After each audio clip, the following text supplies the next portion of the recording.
श्री शिवाय नमस्तुभ्यम। ओम नमः शिवाय। प्रेम से बोलिए प्रथम पूज्य गणेश भगवान की जय। भगवान भोलेनाथ की जय। माँ पार्वती की जय। नमस्कार भक्तगण, भगवान भोलेनाथ की कृपा आप सभी पर बनी रहे। आज पौष मास कृष्ण पक्ष की अमावस्या तिथि है। यह अमावस्या सोमवार के दिन पड़ रही है, इसलिए यह सोमवती अमावस्या है। तो आज हम सुनेंगे सोमवती अमावस्या की पावन कथा। अमावस्या के दिन जो कोई भी पूजा पाठ करता है उसे विशेष पुण्य की प्राप्ति होती है। सोमवती अमावस्या के दिन भगवान शिव की पूजा और उपासना का विधान है। कुछ लोग सोमवती अमावस्या के दिन व्रत भी रखते हैं। इस दिन सुहागिन महिलाएं अपने पति की लंबी उम्र की कामना करते हुए व्रत रखती हैं। इसके बाद पीपल के पेड़ में शिव जी का वास मानकर उनकी पूजा और परिक्रमा करती हैं। अमावस्या तिथि पर पितरों का तर्पण, श्राद्ध आदि किया जाता है। साथ ही दिन के हिसाब से देवताओं की पूजा की जाती है। जैसे यह अमावस्या आज सोमवार को है, तो इस दिन भगवान भोलेनाथ और माता पार्वती की पूजा आराधना की जाएगी। साथ ही गंगा स्नान, दान आदि का इस दिन विशेष महत्व होता है।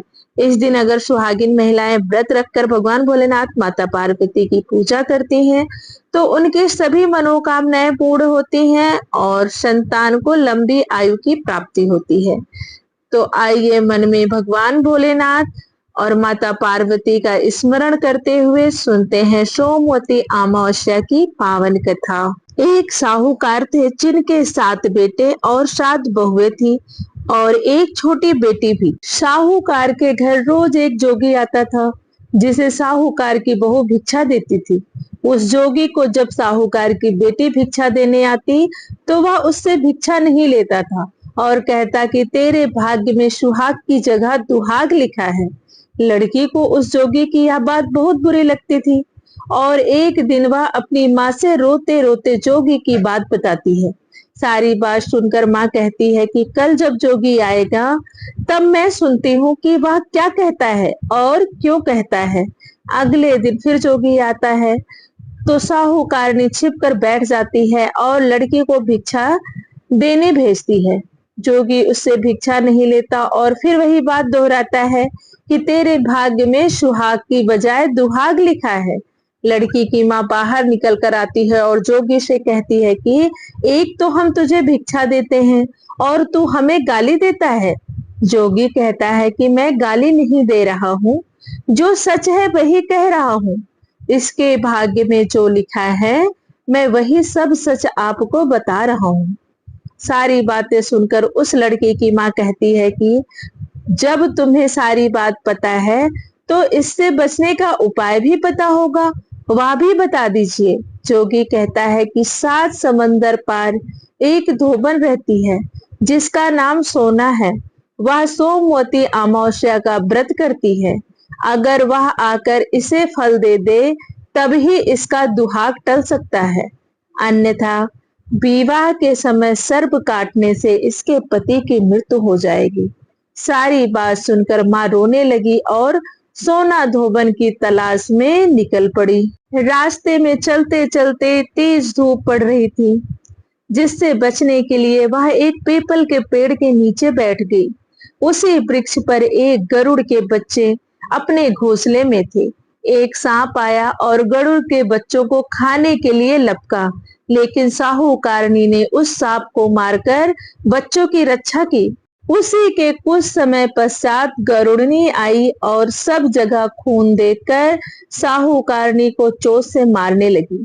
साहूकारनी बोली कि एक तो मैंने तेरे बच्चों को सांप से बचाया है और तू मुझे ही मार रही है।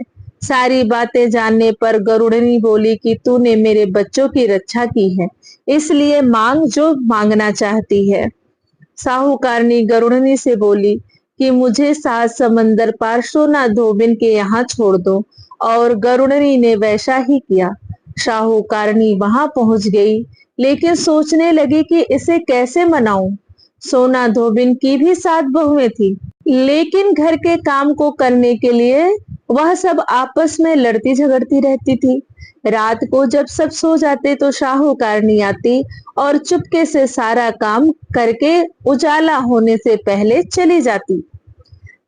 सारी बहुएं भी आपस में यही सोचती कि कौन सी बहू है जो सारा काम कर देती है, लेकिन एक दूसरे से पूछने की हिम्मत किसी की भी नहीं होती थी। काम करने की बात सोना धोबन ने भी देखी कि आजकल बहुएं लड़ती भी नहीं हैं और काम भी सारा हो जाता है। सोना धोबन ने सारी बहुओं को बुलाया और पूछा कि आजकल तुम लड़ती भी नहीं हो और घर का सारा काम कौन करता है? बहुएं सास से झूठ बोलती हैं, कहती हैं लड़ाई करने से क्या फायदा, इसलिए हम मिलकर काम कर लेती हैं। सोना धोबन को अपनी बहुओं की बात पर विश्वास नहीं होता और वह रात में जाकर स्वयं सच देखना चाहती है कि कौन काम करता है। रात्रि होने पर सोना धोबिन छिपकर बैठ जाती हैं कि देखो कौन सी बहू काम करती है। रात हुई तो वह देखती है कि एक औरत चुपके से घर में घुस रही है। वह देखती है कि उसने घर का सारा काम कर दिया है और जाने की तैयारी में है। जैसे ही साहूकारनी जाने लगती है तो सोना धोबिन उसे रोकती है और पूछती है कि तुम कौन हो और क्या चाहती हो? मैं ऐसे तुम्हें नहीं बताऊंगी। सोना धोबिन कहती है फिर कैसे बताओगी? साहूकारनी कहती है कि पहले तुम वचन दो कि मैं जो भी कहूंगी वह तुम पूरा करोगी। तब साहूकारनी की बात सुनकर सोना धोबन कहती है ठीक है, मैं तुम्हारी हर बात मानूंगी, तुम बताओ तुम क्यों आती हो? तब साहूकारनी कहती है कि मेरी बेटी के भाग्य में दुहाग लिखा है, अर्थात वह विधवा है, लेकिन तुम सोमवती अमावस्या करती हो तो मेरे साथ चलकर उसे सुहाग दे दो। सोना धोबन वचन से बंधी थी तो वह साहूकारनी के साथ चलने को तैयार हो गई। जाते हुए सोना धोबिन अपने बेटे व बहुओं से कहती है कि मैं इस औरत के साथ इसकी बेटी को सुहाग देने जा रही हूँ, लेकिन अगर मेरे पीछे तुम्हारे पिताजी मर जाएं तो उन्हें तेल के कूपे में डालकर रख देना। धोबिन साहूकारनी के घर पहुंच जाती है। साहूकारनी अपनी बेटी का विवाह करती है तो फेरों के समय सोना धोबिन कच्चा करवा दूध तथा तार लेकर बैठ जाती है। कुछ समय बाद सांप आता है और दूल्हे को डसने के लिए जैसे ही लपकता है, सोना धोबन ने करवा आगे कर तार से सांप को बांध दिया और सांप मर गया। अब सोना धोबन ने लड़की को सुहाग दिया और कहा कि जितनी अमावस्या मैंने की है उन सभी का फल साहूकार के इस लड़की को मिलेगा। अब आगे जो अमावस्या मैं करूंगी उसका फल मेरे पति व बेटों को मिलेगा। सभी लोग सोमवती अमावस्या की जय जयकार करने लगे। सोना धोबिन अपने घर वापस जाने को तैयार हुई तो साहूकारनी ने कहा कि तुमने मेरे जमाई को जीवन दान दिया है, इसलिए तुम जो चाहो मांग लो। सोना धोबन बोली कि मुझे कुछ नहीं चाहिए और वह वहां से चली गई। रास्ते में चलते हुए फिर से सोमवती अमावस्या आ गई। उसने पीपल के पेड़ के नीचे बैठकर कहानी कही, व्रत रखा और पीपल के पेड़ की 108 बार परिक्रमा की। पीपल के पेड़ की पूजा के बाद वह घर जाती है तो देखती है कि उसका पति मरा पड़ा है। अब रास्ते में जो सोमवती अमावस्या उसने की थी उसका फल अपने पति को दे दिया, जिसके प्रभाव से वह पुनः जीवित हो गया। सब कहने लगे कि तूने ऐसा क्या किया जो तेरा पति जिंदा हो गया? वह विधि हमें भी बताओ, हम भी वह करना चाहते हैं। तब वह कहती है कि मैंने ऐसा कुछ नहीं किया है, बस रास्ते में सोमवती अमावस्या आ गई थी जिसका मैंने व्रत किया, कहानी कही और पीपल के वृक्ष के 108 बार परिक्रमा की। अब सारी नगरी में ढिढोरा पिटवा दिया गया कि हर कोई सोमवती अमावस्या करेगा, पूजा करेगा, व्रत रखेगा, कहानी कहेगा और पीपल के वृक्ष की 108 बार परिक्रमा करेगा। हे सोमवती अमावस्या, जैसा आपने साहूकार की बेटी का सुहाग दिया वैसा सबको देना। कथा कहने वाले, सुनने वाले, हुंकारा भरने वाले सबके सुहाग को अमर करना। एक बार प्रेम से बोलिए सोमवती अमावस्या की जय। भगवान भोलेनाथ की जय। माँ पार्वती की जय। एक राज्य में एक राजा और एक रानी रहते थे, जिनकी 4 संतानें थी, 2 लड़के और 2 लड़कियां। लड़की का नाम पूर्णिमा तथा दूसरी लड़की का नाम अमावस्या था। पूर्णिमा घर के कामों में निपुण थी और घर का पूरा काम करती थी और भगवान की पूजा अर्चना भी किया करती थी। इसके अतिरिक्त वह गौ माता की सेवा भी किया करती थी और उसकी दूसरी बहन अमावस्या ना ही घर का कोई काम करती थी और न ही भगवान की पूजा आराधना किया करती थी और न ही गौ माता की सेवा करती। पूर्णिमा सर्वगुण संपन्न थी। फिर भी राजा और रानी अपने दोनों बेटों तथा पुत्री अमावस्या को ही प्यार करते थे और वह पूर्णिमा से प्यार नहीं करते थे, उनके साथ भेदभाव करते थे। राजा के चारों पुत्र और पुत्री धीरे धीरे बड़े हो रहे थे। जब वे बड़े हो गए, राजा ने अपने दोनों पुत्रों का विवाह योग्य कन्याओं से करा दिया। इसके बाद रानी ने राजा से कहा कि अब आप दोनों पुत्रियों का भी विवाह योग्य वर ढूंढकर करा दीजिए, लेकिन पुत्री अमावस्या का विवाह किसी बड़े खानदान में कराना और पूर्णिमा का विवाह किसी गरीब परिवार में कराना, क्योंकि पूर्णिमा को केवल भगवान की पूजा पाठ करना ही पसंद है और गाय की सेवा करना पसंद है। अब रानी ने राजा को दोनों पुत्रियों का रिश्ता तय करने के लिए भेज दिया। राजा ने अपने पड़ोसी राज्य में जाकर वहां के राजा के पुत्र से अमावस्या का रिश्ता तय कर दिया और वहीं पास के गांव में जाकर एक गरीब परिवार के लड़के से पुत्री पूर्णिमा का भी रिश्ता तय कर दिया। यह सारी बात जाकर राजा ने अपनी रानी से बताया तो रानी यह सोचने लगी कि अब देखते हैं कि भगवान इसकी मदद कैसे करते हैं। यह बहुत ही पूजा पाठ करती है और भगवान में मगन रहती है। पूर्णिमा का भाई और उसकी भाभी पूर्णिमा से बहुत प्यार करते थे, क्योंकि पूर्णिमा उसके घर के कामों में उसका साथ देती थी और कामों में उनका हाथ बटाती और यही उसकी दूसरी बहन अमावस्या उन पर अपना रोब जमाती थी और घर का कोई कार्य नहीं करती। कुछ समय बीत जाने पर दोनों पुत्रियों का विवाह हो गया। राजा और रानी अपनी दोनों पुत्रियों की विदाई कर देते हैं। विदाई करते समय राजा अपनी पुत्री अमावस्या को बहुत सारा धन और दौलत देकर विदा करते हैं और पूर्णिमा को कुछ भी नहीं देते, खाली हाथ अपने घर से विदा करते हैं। इसके बाद दोनों बहनें अपने अपने ससुराल को चली जाती हैं। कुछ दिन बीत जाते हैं और एक दिन अमावस्या अपने घर पर शिव जी की कथा रखती है, जिसमें वह सभी गांव वालों को निमंत्रण देती है और अपनी बहन पूर्णिमा को नहीं बुलाती।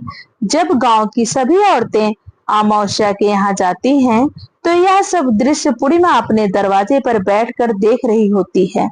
तब वहां से गुजर रही औरतें पूर्णिमा को कहती हैं कि तुम्हारी बहन के यहाँ शिव जी की कथा है, क्या तुम नहीं चलोगी?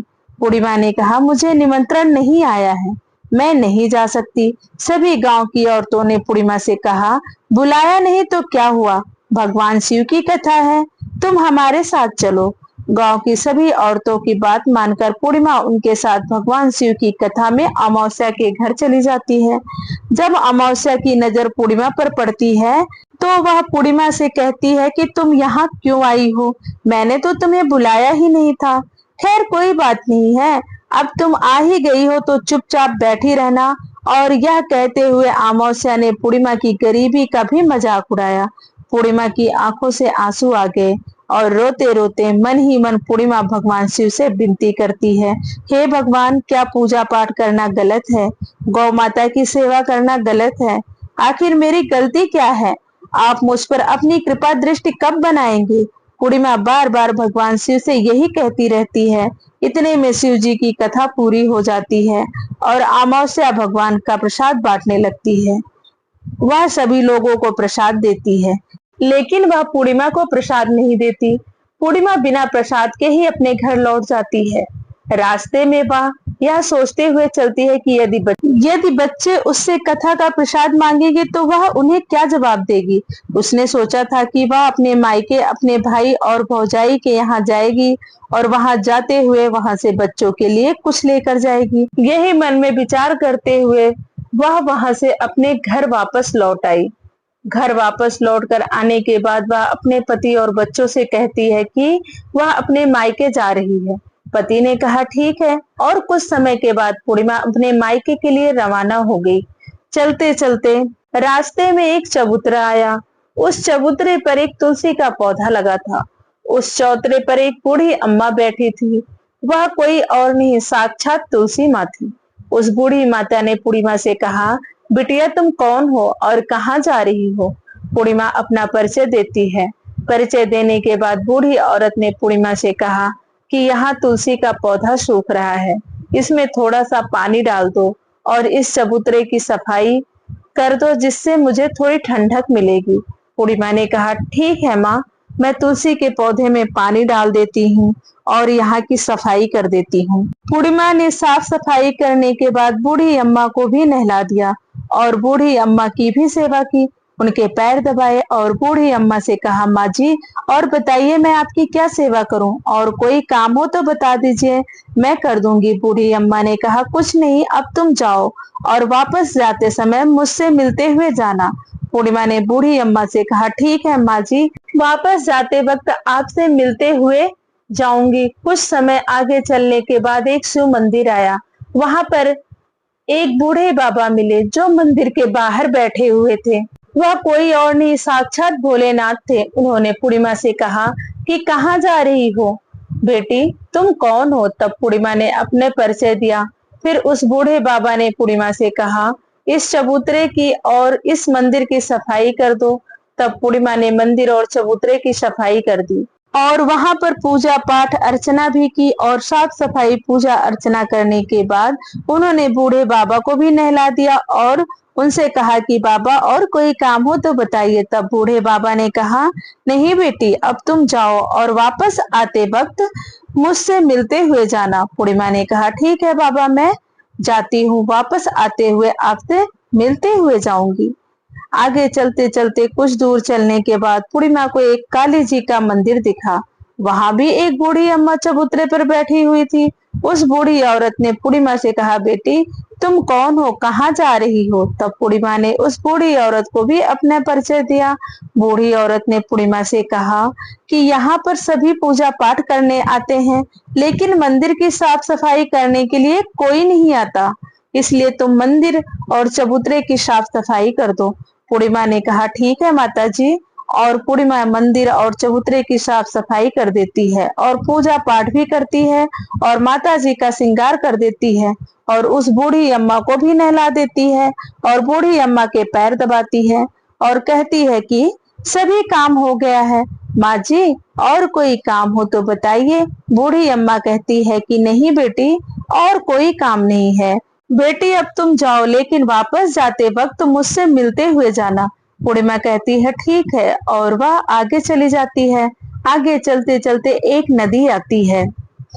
वहां पर एक बूढ़ी अम्मा बैठी रहती हैं और वह कहती है कि बेटी तुम कौन हो और कहाँ से आई हो? उसे भी पूर्णिमा अपना परिचय देती है।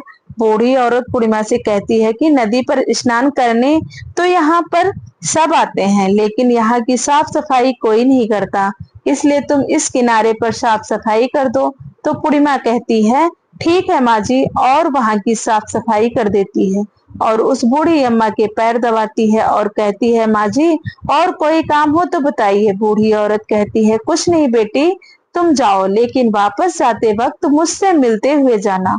और वहां नाव में बैठकर नदी के दूसरे किनारे पहुंच जाती है। उसके बाद वह अपने मायके पहुंच जाती है। वहां पर पूर्णिमा के भाई और भाभी उसे देखकर बहुत खुश हो जाते हैं और वे पूर्णिमा की बहुत खातिरदारी करते हैं और उनसे बहुत सारी बातें करते हैं और कहते हैं कि बच्चों को भी साथ लेकर आती तो बहुत अच्छा होता। काफी समय तक रहने के बाद पूर्णिमा ने वापस अपने ससुराल जाने को कहा, तो उसकी भाभी ने उसके लिए साड़ी दी और बच्चों के लिए खिलौने, कपड़े और खाने पीने की कुछ चीजें रख दी और कहा कि तुम बहुत दिनों बाद आती हो। और पूर्णिमा की भाभी ने यह थैला पूर्णिमा के हाथ में दिया और कहा कि जाओ और जल्दी वापस आना। इसके बाद पूर्णिमा वहां से अपने ससुराल के लिए रवाना हुई और उसी नदी के किनारे पर पहुंची और नाव में बैठकर दूसरे किनारे पर उतर गई। वहां पर उतरते ही वहां पर उस बूढ़ी अम्मा मिली जो साक्षात गंगा मैया थी। उस बूढ़ी अम्मा ने पूर्णिमा को एक थैला दिया और कहा कि इसे तुम अपने घर जाकर ही खोलना। अब पूर्णिमा के पास बहुत सारे सामान हो गए थे। उन्हें लेकर पूर्णिमा वहां से रवाना हुई। आगे कुछ दूर चलने पर काली माँ का मंदिर आया। वहां पर काली माँ बूढ़ी माँ के रूप में विराजमान थी। उसने कहा आ गई बेटी? पूर्णिमा ने कहा हाँ माँ जी, मैं आ गई हूँ। काली माँ ने उसे एक थैला दिया और कहा, हे पुत्री, तुम यह थैला अपने घर जाकर ही खोलना। अब पूर्णिमा के पास 3 थैले हो गए थे। तीनों थैली लेकर पूर्णिमा आगे बढ़ी। कुछ दूर जाने पर शिव जी का मंदिर आया। वहां बूढ़े बाबा के रूप में शिव जी स्वयं विराजमान थे। बूढ़े बाबा ने कहा, पूर्णिमा तुम वापस आ गई?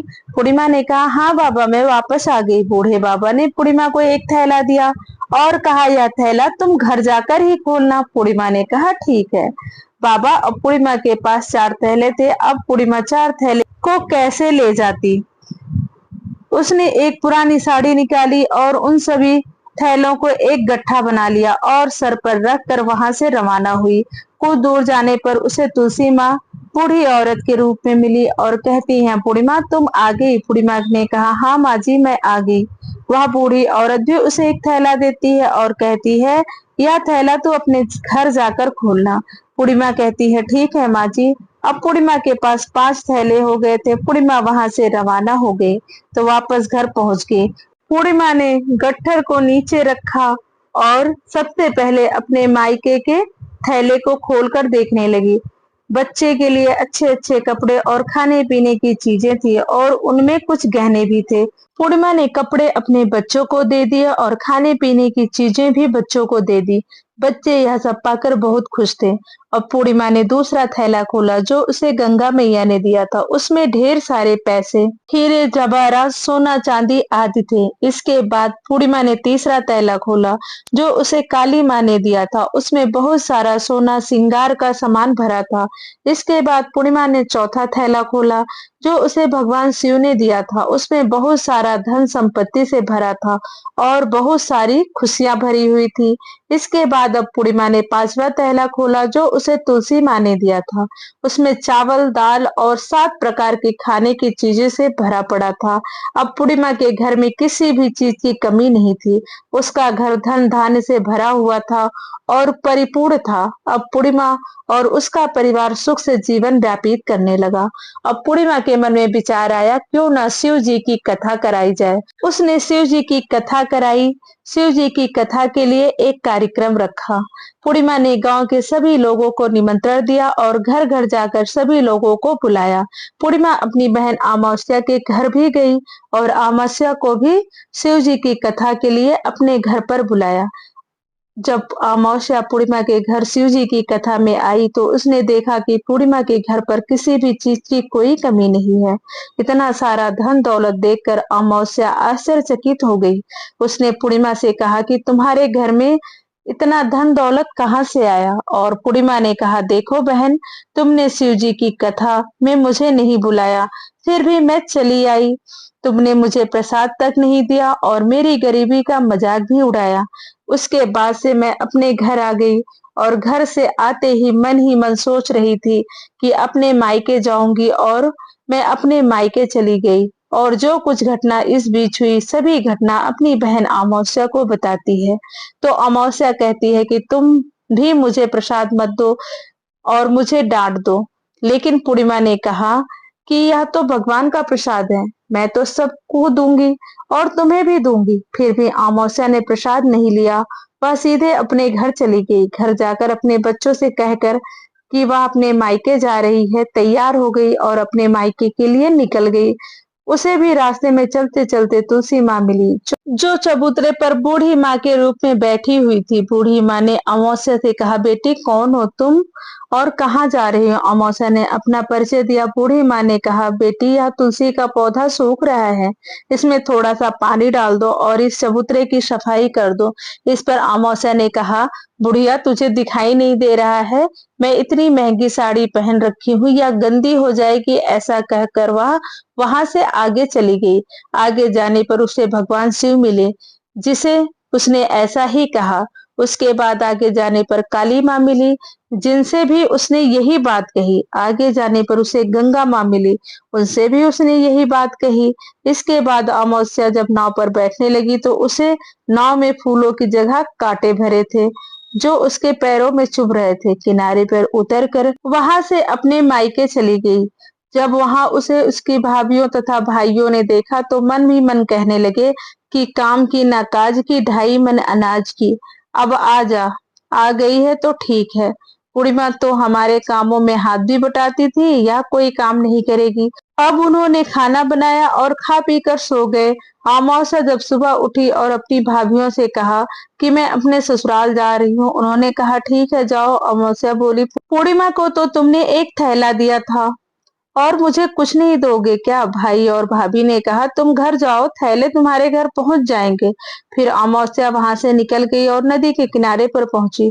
वहां गंगा मैया बूढ़ी औरत का रूप धारण करके बैठी थी। बूढ़ी माँ ने कहा आ गई बेटी? तो उसने कहा हाँ आ गई। अमावस्या ने कहा तुमने पूर्णिमा को एक थैला दिया था और मुझे नहीं दोगी क्या? बूढ़ी अम्मा ने कहा तुम घर जाओ, थैले तुम्हारे घर पहुंच जाएंगे।